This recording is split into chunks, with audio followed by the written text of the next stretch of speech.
Yan guys, nakabit natin na itong IoT switch.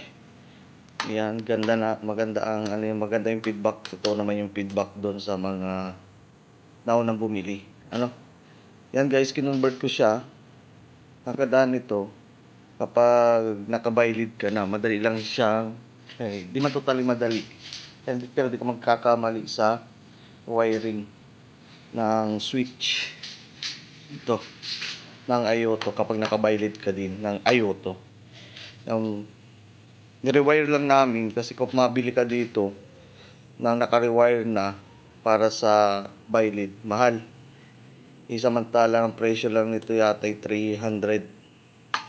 Itong IOTO switch. Ang kaganda nito sa IOTO switch, meron siyang passing. Ayan. Try natin. Baba ko na muna. Yan, unahin natin itong park light. Yan, naka-open siya. Ito yung angel eye natin sa baylid. Naka-open na din siya. Then, panda rin natin. Pag sinitch ko, tinaas ko pa ito. Low yan. Yan, naka-low. Then, ito ang high. Yun. Low, high. Then, signal light, lahat siya gumagana. Ayan.